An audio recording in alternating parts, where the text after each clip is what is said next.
What happened here was a tragedy. You had people who were doing the simple job of enforcing the law, and they had rioters egged on by the governor and the mayor, making it harder for them to do their job. That is disgraceful.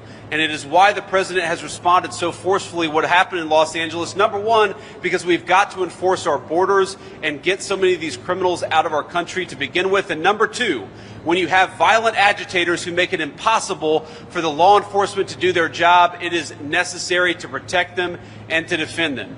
We have to remember that the Friday that the riots started, before there was ever a single National Guardsman, before the President of the United States had sent in additional federal resources, you had law enforcement officers who were being captured and beaten by violent mobs egged on by Gavin Newsom and other officials.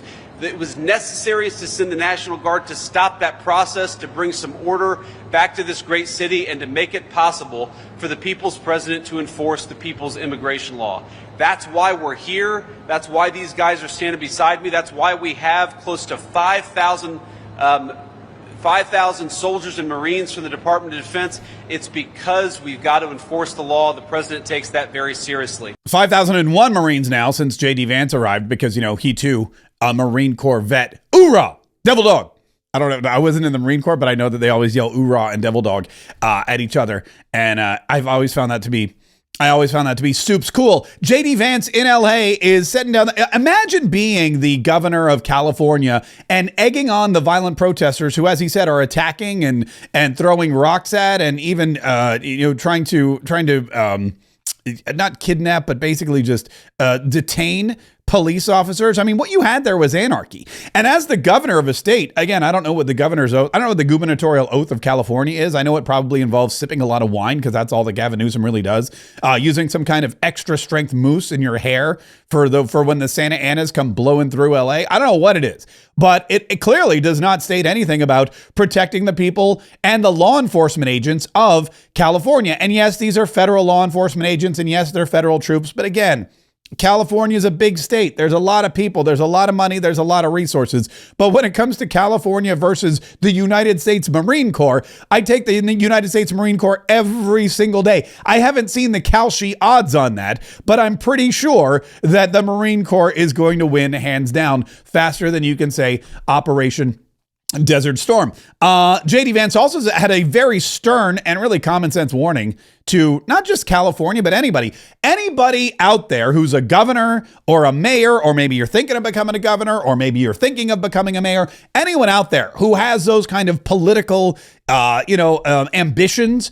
JD Vance had a very simple message: enforce your own laws and we won't have to bring in the military. The president has a very simple proposal to everybody in every city, every community, every town, whether big or small. If you enforce your own laws and if you protect federal law enforcement, we're not going to send in the National Guard because it's unnecessary. But if you let violent rioters burn great American cities to the ground, then of course we're going to send federal law enforcement in to protect the people the president was elected to protect. I mean, it kind of makes perfect sense. If you've got your own police force, you've got your own immigration force, you've got your own people, your own state patrols, you've got people. You're California. I used to watch Chips. I know that you got highway patrolmen on motorcycles wearing Ray-Bans and aviators and leather boots. They can go in there Ponch and John used to stop all kinds of amazing things. Clearly, you have the forces in California to stop these kind of violent protests. But when you ignore it and when you put people's lives, American lives, at risk, that's the only reason why President Donald Trump will get involved. Duh. That's the only reason why we would send in the National Guard and the Marine Corps. Duh. It's because you're not doing your job. And in fact, in this case, not only are you not doing your job, but you are egging on the protesters. You're adding fuel to the fire, and you're exacerbating the situation. And no one puts the word ass in exacerbate like Gavin Newsom.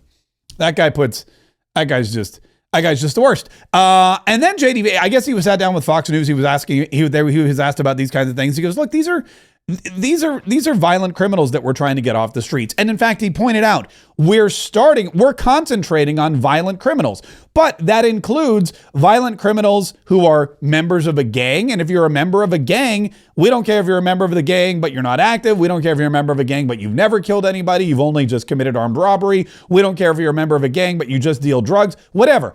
if you're a member of a gang, if you are a drug dealer, if you are a human trafficker, if you've slapped your wife, if you've been committed of any crime whatsoever at any time in your life, you're going to go first. The president has a very Yes, we're focusing on the most violent criminals. We're focusing on people who came here illegally over the Biden administration. But put simply, if you came into the country illegally, if you're not a legal resident of the United States of America, you ought to go back home and come through proper channels. So basically, it's what Tom Homan has said repeatedly. If you're in the U.S. illegally, you're on the table.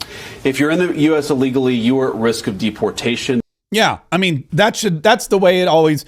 Look, and again, I look to my own self as a legal resident of the United States of America. And I never did with these people. I never waded across a river. I never came in a van paid for by coyotes. I never did any of that. When I went in, there was lots of paperwork, lots of time wasted, lots of meetings, lots of lawyers, lots of sleepless nights. I had to take tests. I had to take an English proficiency exam, even though I explained to the attendant, there I was, like 19 years old, explaining to the attendant, I've never spoken another language besides English. English is my native language. Yes, it's Canadian English, so I might say a or sorry or a boot, but, it's still my only language. Didn't matter. I still had to take the test.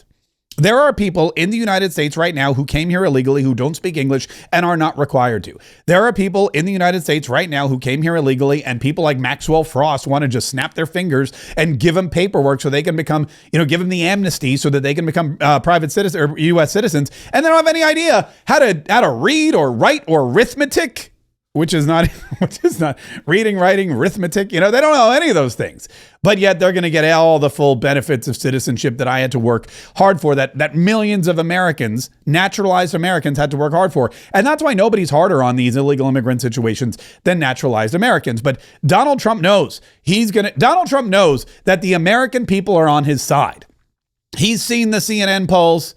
He knows what's up. He knows that the majority of Americans, they like what he's doing. They appreciate what he's doing, and they are all about illegal immigration or illegal immigrants being rounded up and deported. That's what they voted on. That's why President Donald Trump is president. And Donald Trump also knows that what he's doing is 100% legal. Why? Because the courts in LA have said so. We had a big victory last night in the Court of Appeals with respect to Los Angeles, but really the country, where Gavin Newsom, who's really an incompetent governor, he's just doing a terrible job between his fires, between all the houses burning down, his forest fires, and now Los Angeles.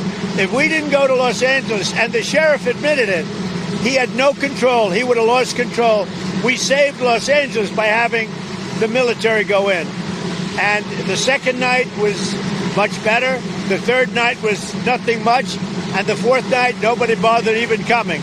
We put out that fire, and we did a great job of it. He sued us for going in and for helping him. We went and helped him. Right now, you'd have Los Angeles burning to the ground.